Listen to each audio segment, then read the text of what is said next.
All right. Hey, everybody. Welcome back to the channel. This is Rob here at Smirking Gun Reviews.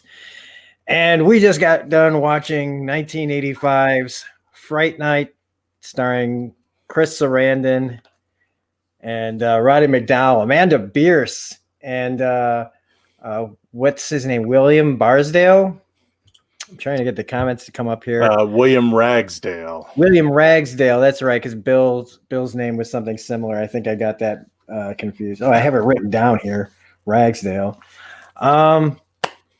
So this is our 7th installment of the streaming Halloween reviews, where we watch something that's on streaming that covers the Halloween kind of theme. And we've watched Resident Evil, which, look, it's the best one of the Resident Evil movies, right? That's not saying much. No. We watched John Carpenter's Vampires, which is not a very good movie. Not a very good John Carpenter movie. Not a very good vampire movie. We watched The Haunting, which is so bad and so nothing. I know you were giving apologies for that one. Yeah. Not everything was bad, though. I mean, we have watched a couple of good ones. But this one, I can't believe I have never seen.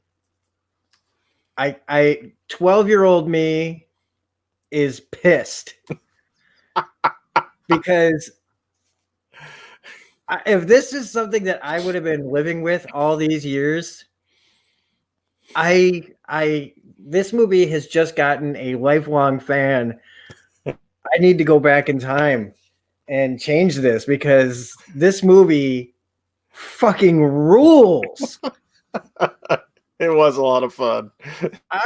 This is definitely the best one we've done, and I am so glad. I mean, part of me is glad that I waited this long.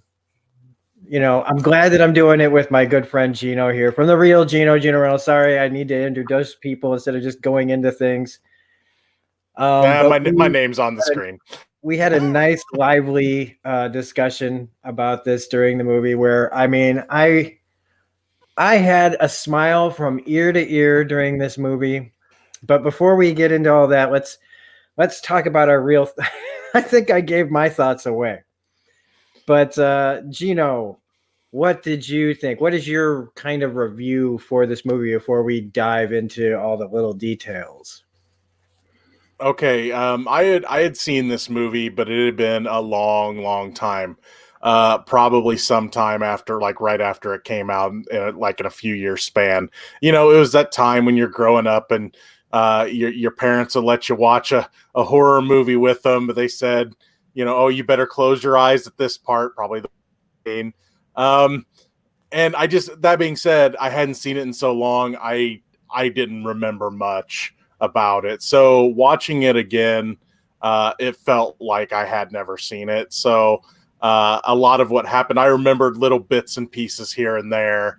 But yeah, a lot of that just kind of was new to me. It felt new to me. And yeah, I mean, yeah, some of it, I never would have been scared of this movie, but man, is it a lot of fun.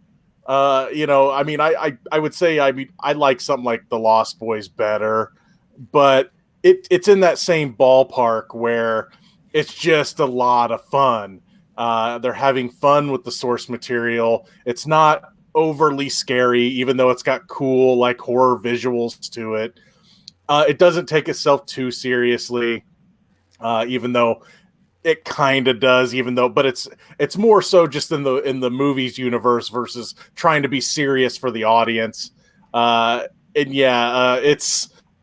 had a lot of fun watching it again. It felt like I had never seen it. Seeing it now, it's, again, we're talking, I probably saw it in 86, 87 maybe. And yeah, it was like seeing it for the first time, and I had a darn good time. So yeah, it's on Amazon Prime. Watch it. Definitely watch it. If I know people have been fans of it for years. I've seen, like, Chris Sarandon at horror conventions, and there's tons of people wanting to talk to him about that movie.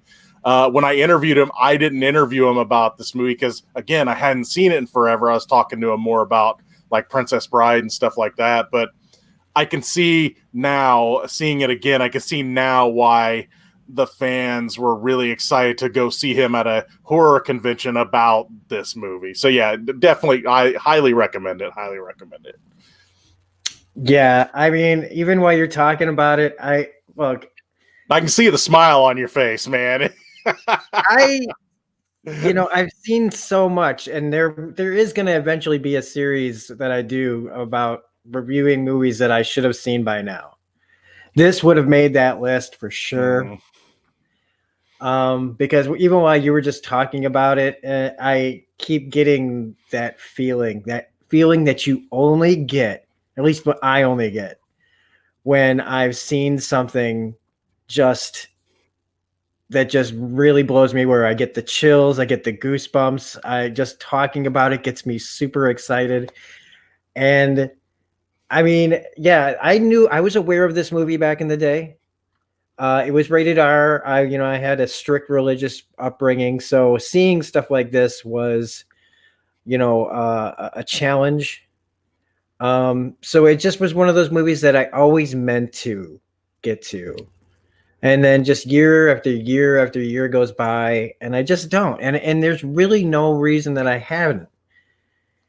So when we sit down to watch this, I was a little bit afraid of getting overhyped over it, because this is considered a pretty classic movie.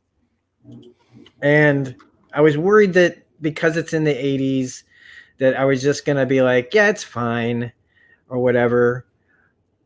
But I mean, right from jump, I was like, I realized I was going to love this movie. I loved the tone of this movie. Like you said, it knew what it was. It wasn't taking itself too seriously, except when it needed to. The scares came, and there was tension that came when it was necessary. You can definitely tell that this is the same guy who wrote Child's Play. Because there is a very dark sense of humor to it. There's a lot of very gallows humor to it, which is really nice. That since we just did Addams Family yesterday, which is just loaded with gallows humor, but PG-13 gallows humor. This gallows humor is really like, winking at the audience, but also like the characters are having so much fun. Chris Sarandon, I just always saw him as Prince Humperdinck. I always saw him as the cop in Child's Play, just kind of the heavy and things. I've never seen him in, anything like this. And he is hands down jumps so far up the list of coolest vampires I have ever seen. Like, I always make fun of the romanticized version of a vampire, but I haven't seen the new version that Colin Farrell plays this guy, but I can't even imagine. As much as I like Colin Farrell, there is no way he could touch what Chris Sarandon did in this movie. Part of it is got to be, how they wrote him. Part of it's the way they shoot it and the direction of it all. But he is like, if you didn't know he was a vampire, you'd think he was like the coolest dude on your block, bringing over hot ladies. He's got a live-in handyman, like he oozes like that 80s cool, except he just turns out to be a monster. And everybody in this was great. Everyone. I've never, William Ragsdale has not been in a ton of stuff that I've seen. And I like that. I like that he was one of those 80s actors that I can see him in this, and then this is probably what he gets remembered most for in his career. I had no idea that Married with Children's Amanda Beers was in this. And honestly, I don't like Married with Children, and I really didn't like her character on that show, but I loved her in this. And Stephen Jeffries, I had heard about this character named Evil Ed. Casually, when anybody ever talks about this movie, I'd be like, I don't know what that means. Why but that guy, he's that quintessential 80s friend, but like with a horror twist. I loved him. And then you can't not talk about Roddy McDowall as Peter Vincent, the television host who was he was in all these old movies, who's now hosting stuff like this. And we've got our own kind of guy, like in Illinois, we got, the son of Svengoolie guy out here. So we here in Illinois know our, horror movie hosts. Okay. And so like seeing this guy who's playing like a very, from the Hammer movies type of guy, hosting this show, he's got the perfect voice. They really dressed him up to be kind of a Vincent Price, but like a little more British. Like I don't know how that makes sense, but like just that acting. He really gave him it's almost like a Shatner type role where he could really chew the scenery. He was wonderful in this movie, and again, like I kept thinking, was I gonna feel like throughout this whole movie, and every single moment of this movie just kept upping the game for me, and I just kept going, this is why so many of the movies like this just don't get made anymore. Not like this, not the way that they do these things in the 80s where we had some balls to do dark stuff and trust the audience. I mean, this was probably marketed for teenagers. And I mean, I wish that I was old enough to see this back in the day, because between this and The Lost Boys, this definitely ranks up at the top of the vampire list movie. I said in the chat, I feel like vampires movies now, after seeing this, legit peaked in the 80s. Like I try to think of anything better than the 80s vampire movies now, and I'm like, I can't. There's things here and there, but like nothing that like reaches the heights of these kind of movies. And I've probably been talking for a lot longer than you did, but seeing as how it's my real first time, I guess I shouldn't feel bad. The music worked. I loved the cheesy. I mean, come on, synth has been making a comeback, and as cheesy as some of it was, it all just works here. I'm sure this movie wasn't reviewed perfectly back then, but I mean, reviewing it now, I feel like, if this was made, if this was the actual movie and it was released in 2020, this movie would probably get a lot more props from people now, knowing that the tongue-in-cheek way that it was done and the wink at the audience. Other things it might not get away with so much. I mean, there was the whole vampire romance angle with who's supposed to be an underage character. Might not have flown as much today as it did then. I mean, but that being said, I loved everything about this movie.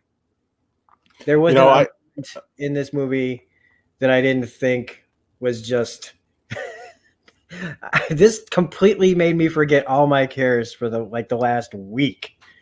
I mean, we've watched some real stinkers, and this just erased all memory of all of that. So I guess we should start talking about the details of this movie. What were some of your favorite parts? First of all, I do have to mention this. Sure. Up the remake. I never saw it, but I can tell you a few things. I have never seen it. Maybe those in the chat could let us know, because I'm sure some of them probably have seen it. My guess is to fix the underage thing, they would probably put the character in college versus high school. And then, the remake, all I can imagine the remake being was taking it way too seriously. I could see them just taking it way too seriously, trying to take out the tongue-in-cheek of this movie. And you were saying people would appreciate it today. Look at movies like the Happy Death Day movies. They're a perfect example of how something like this would work today, because I mean, like the Happy Death Day movies, I never had so much fun watching people die, watching the same character die over and over again. So with me, what stuck out with me with this, they're dated, but I love the effects of this movie. A lot of cool practical effects. Just the creature work whenever, I mean, they would have to go to cuts a lot of the times so they could change it bit by bit as Chris Sarandon is turning into to and from a vampire. Scene with what was his name? Evil, where he was turning back into a human. That was some creepy, cool stuff. I really, the effects are really stuck out with me. Yeah, Chris Sarandon himself, just, I mean, what a pimp, right? Right. I mean, I was joking in the chat. It's like, you know, they're trying to get into the club and they weren't cool enough, but Chris Sarandon was, you know, he Yeah.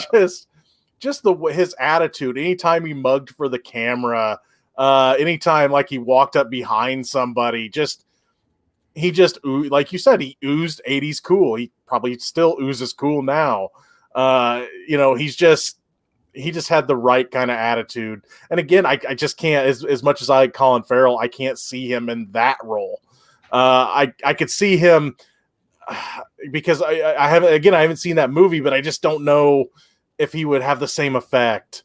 Even as much as I love the guy. But yeah, just the performances were pretty fun. I wasn't a big fan of the evil character. I kind of seen him as kind of a jerk Shaggy. But of course, I knew eventually he was probably either going to die or turn into a vampire. One of the vague things I remember from watching it years ago was him with the cross burn on his head. And I'm like, I knew that was coming, but I couldn't remember what happened. And so, of course, when he became a bad guy, it's like, okay, I want to see this character get beat, right? But then again, they make you sympathize for him when the actor has to kill him. And then all of a sudden, it's not just some quick kill from a movie. The kid's like suffering. And that was just one of those many scenes, one of the few scenes in this movie that tried to kind of be a little serious. It kind of woke the actor up, right? He's just like, this is not a game. This is not a movie. We're dealing with some real stuff here. I got to be what they need me to be. So yeah, the biggest standout for me, especially, is the effects. The story's fun. It's funny, like the mom's reactions to the kid trying to say he's a vampire. I love the fact that, someone mentioned in the chat he eats a lot of apples in this. I thought that was hilarious because he's a fruit bat, right? They mentioned that in the chat. When he comes over, she gives him a Bloody Mary. I mean, there's just so many little just vampire digs, and it's just a really fun movie. It's just all around fun. There wasn't much about this one I didn't like or appreciate. Yeah, fun is the operable word. I mean, if I would have been in a theater,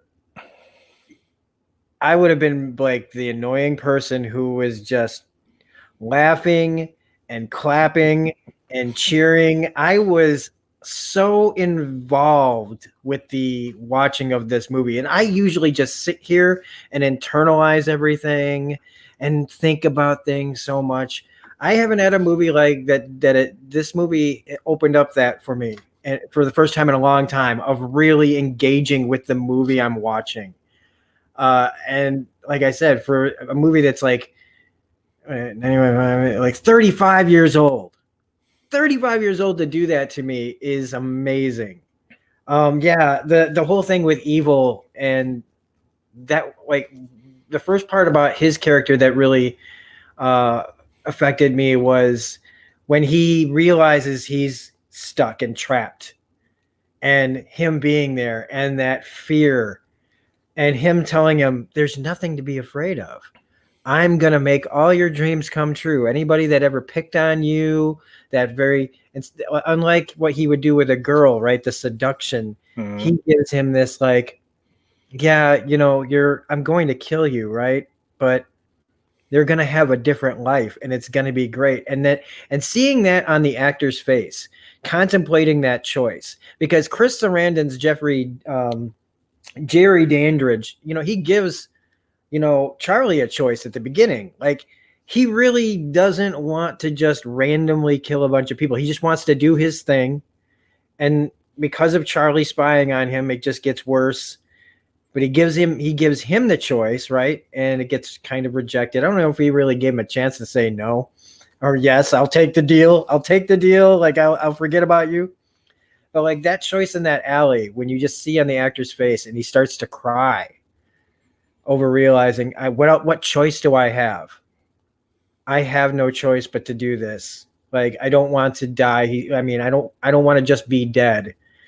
And him like they don't show him get bit. They just do that really creepy with the coat thing. Just so effective. Like that was actually tense and scary. Like seeing the fog roll up on him and then go back and you're waiting for the jump scare. Because that's what we're trained now to do is wait for the thing to jump out of the shadows. And instead he's right behind him.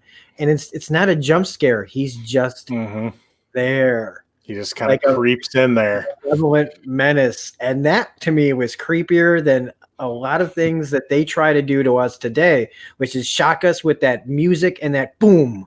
Instead of just letting him, like just showing him follow them quietly with the shoes and the noise of just, he's right there. Now he's right there. He's not chasing them. He's just slowly, not even like Jason Voorhees does that, where they got the music playing. It was just quiet tension. And then, yes, absolutely. The practical effects in this movie were so bananas good. I mean, yeah, they're dated, but even like near the end of the movie, when she's like got her mouth all wide open with the teeth and everything in the basement, I thought that looked great. I thought it really almost looked like CGI for a second there, the way that they worked on that. Yeah, the transformations, I liked the kind of subtle, they cut away. It's one thing, they cut away. It's the smart way to do it instead of having to like, make it really gross. And speaking of the practical effects, I mean, the death of Billy Cole. Now, I don't know who or I don't know what he was. I don't know if he was a vampire or not. I think he was. Yeah, they never really made it clear what he was. I mean, he died from a stake in the heart, but he had a reflection earlier in the movie. So it's like he might have just turned him. Could have been like, this is it, man. I don't think I'm gonna have another chance. You're my last protection, because he got shot in the head, and if he was a zombie, that would have done it in for him. Like one of those like zombie rules are different for different movies. So they could have just said he was the undead bidding of this guy, but that death was one of the best deaths I've ever seen in anything. He was oozing like green ecto cooler. There was sand. There was just bones and things just falling off of him and falling down the stairs. It was amazing. The scene where Evil Ed, like he's changing and he goes from that cool looking wolf to the wolf puppet that actually looked really good. Yeah. And creepy and crawling away, and then him seeing him in the corner. That was so creepy cool, like you said. And then, the suffering he was going through and how it was an important moment for Roddy McDowall to see that this is the stake in the heart is not like it is in my movies. Like I just go there and I get a little blood splatter on my face and the vampire is dead. And this, it's like a whole thing. I mean, Jerry's death at the end was a whole thing, he had like levels of dying that they, because he got hit with the sun, he got staked, he was just taking, then finally that full blast of the sun, he took a lot of damage, and they put weight to it all instead of a lot of like vampires, they just kind of poofed out. It could have been like Blade. A lot of, like one of the worst things about the Blade movies to me was always the unceremonious death. They all just ash up really quickly. This, it's like you can tell that the force and the the evil behind all of it just felt like more weight was given to all of it. Some of the other things was the humor that was like intentional and unintentional, I think. His mother, she was great. In fact, I was a little disappointed that she disappeared from the last bit of the movie, because her just kind of showing up would have been hilarious. Yeah. I mean, she's offering her son Valium. Like she hears him and his girlfriend talking about, we were about to make love, and then and she's just sitting there like, hi, what are you guys talking about? You got a lover's quarrel? Just so like, I mean, she was such a delight. And it's all the just little jokes. Like speaking of Billy Cole, like his whole thing, like I and his relationship with Jerry, Chris Sarandon's character, they were like having so much fun, like doing what they were doing. They felt like they just could do whatever they wanted. They had so many good little moments, like when the cop comes over, which I wanted to bring up, Art Evans from Die Hard 2. Okay. Art Evans from Die Hard 2, the guy who helps John McClane beat the terrorists, is in here for just a minute as Detective Lennox. And when they go over there and him having to, actually be serious for a second, like, hey, somebody's making a real complaint here. We think something's up here, before he finds out it's all about, being claimed to be vampires. And him sitting there, like, just kind of jokingly, like, yeah, Charlie, what is going on? Like, just so many moments. This whole movie was littered with that stuff. And in any other, like,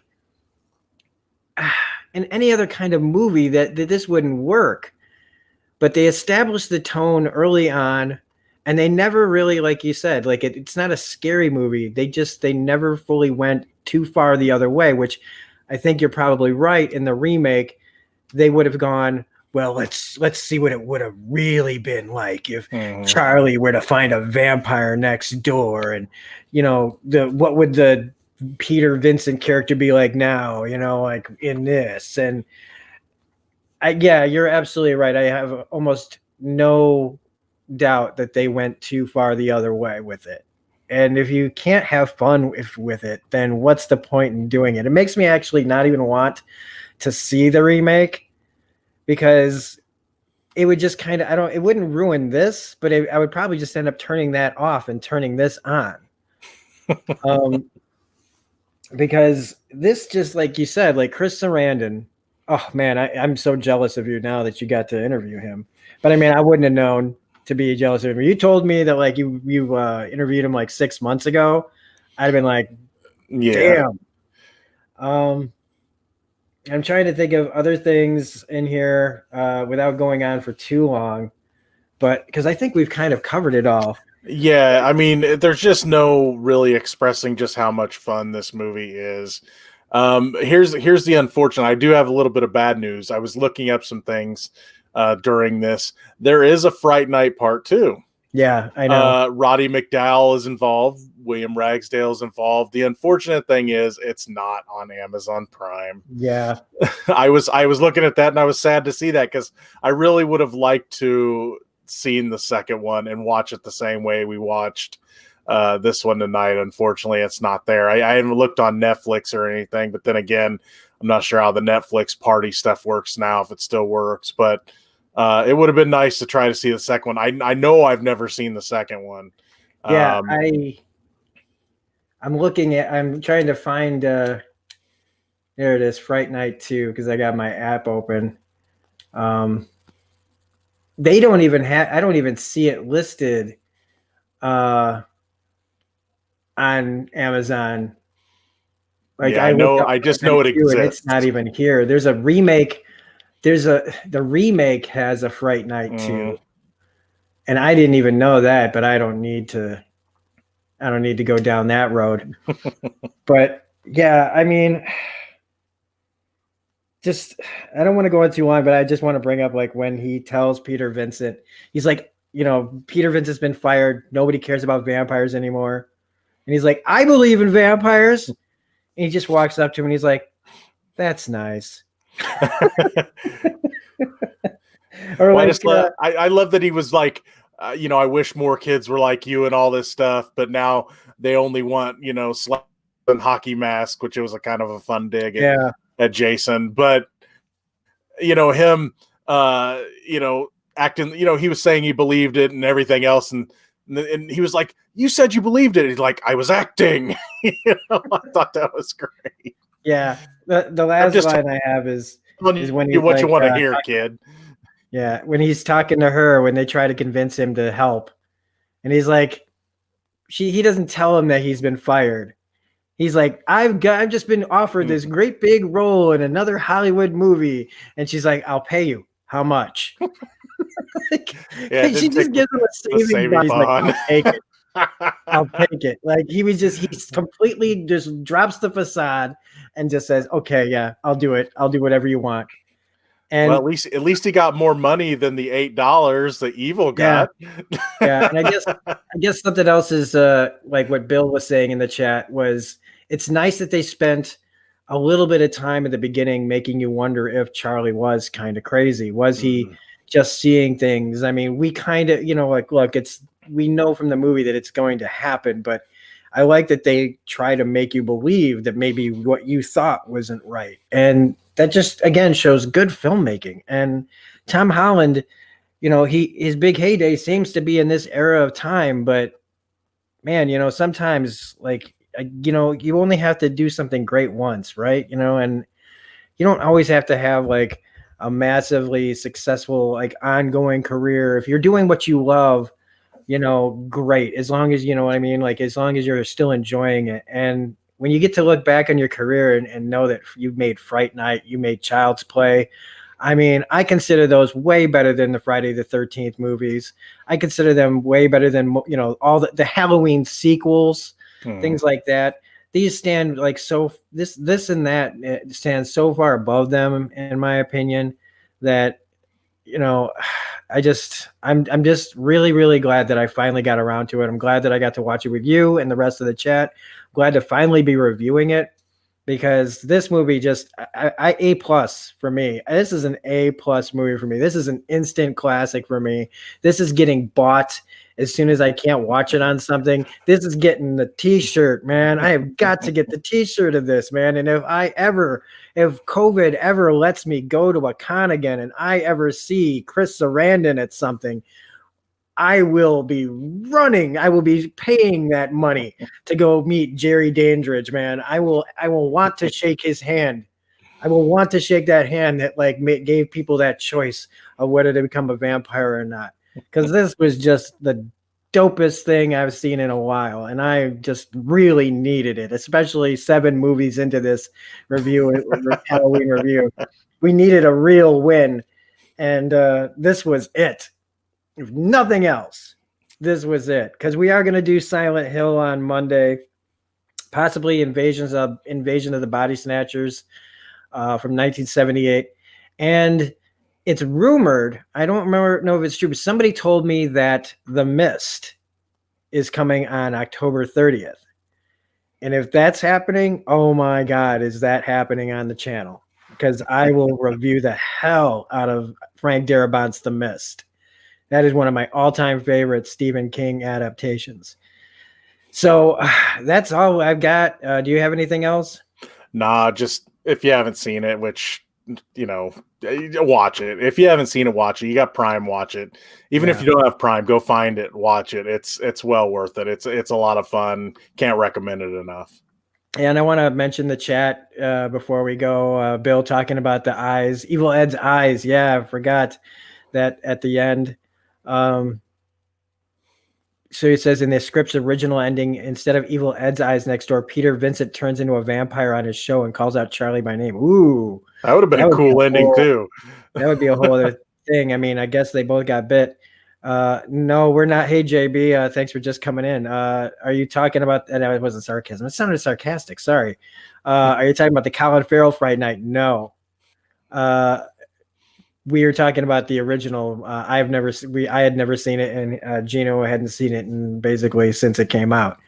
And yeah, Devra mentioning, I was going to mention that too, is he's a teenage boy and he turns down Hanky Panky to spy on his neighbor. His hand was just up his girlfriend's shirt, and she's got her clothes off practically. She is taking off her clothes, and he's got the binoculars to stare at the neighbors moving in a coffin. Now, I know that I'd have been like, hey, that's weird, but it's sexy time now. I don't care about the coffin. He's the first guy. I was like, he's a female Mrs. Kravitz. Like, what a teenage boy caring more about what's going on next door. Well, that was kind of a weird relationship because first she says, "Oh, the show's on." And he's like, "I'm ready to do this." And then she's like, "Okay, let's do this." And then he notices the coffin, and then that stops that. And then later when he goes, he's like trying to convince her that he has a vampire next door. She's like, "Are you trying to get me back?" What's that? Well, you know, that scene actually, when they're making out and the show comes on, and she's like, "Oh, hey, Fright Night," you know? I actually lived that moment almost where well, hey, it's my channel. You know, like on my channel, we talk about shit. And there was a time I want to hear this. Okay, so yeah, this girl that I worked with way back in the day when I was in the restaurant business up in Wisconsin. We had been at a party, and we came home from the party. It was this night where we kind of both realized that we were into each other and everything. And we come home, but like it was kind of early, and I didn't want to just kind of jump into anything, right away. I wanted to be kind of like cool about it. So we start watching Star Wars. We're watching Star Wars. Okay, look, it was like 1997, right? I was like 22. And it's getting hot and heavy, and all of a sudden I went, "Stop," because the Death Star was about to explode. I was like, wait. That could be taken in so many different ways. Yeah, I know. It was also the newer version of Star Wars, so they had the updated explosion. So I was like, "Oh, wait, I gotta see this. We gotta see this. Look, they changed the way that I was a nerd back then." And I was like, "You have to see the way it explodes is different now."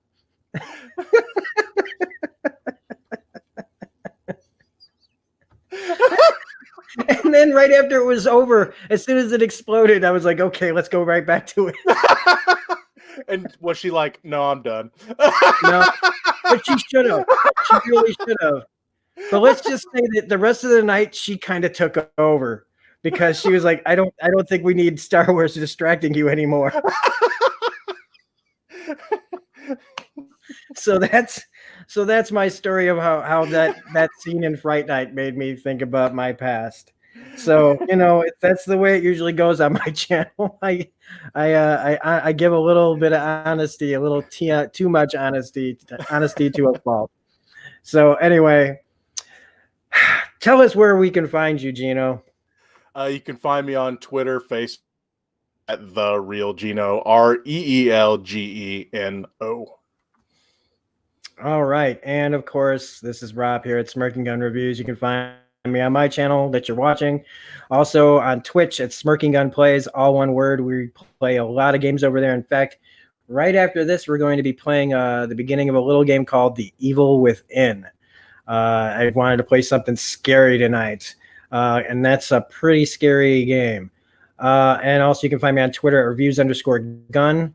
Right now, kind of taking a break from doing a lot of stuff except for these Halloween reviews, getting ready for the Mandalorian Season 2 reviews that are going to be starting next week. So I've got a lot of stuff to do to get ready for that. Get ready for some real weird videos for the Mandalorian, everybody. And then we got his Dark Materials coming up. And on D's reviews, I'll be doing fan shows for Agents of S.H.I.E.L.D. and The Mandalorian as well. So look out for all that stuff. I'll be putting more information. Like I said, Silent Hill on Monday at 7 o'clock. We'll be doing the watch party for that and a review after. So thanks, everybody, for watching. Thanks, everybody in the chat. Thanks, everybody who showed up for the watch party. Always the diehards are always there to watch the movies with us. Thank you so much, Geno, for being here for this one. I'm so glad. I had planned this out to hopefully have you here for Fright Night, and I'm so glad that it worked out to have you here for this one, because this was special, man. I'm glad. This wouldn't have been as special without you. So, oh man, thanks for having me. I appreciate it. I had a lot of fun. Yeah, it's gonna be fun. It's always fun to have you on here. So thanks everybody for watching, and we'll see you on the next video. Bye.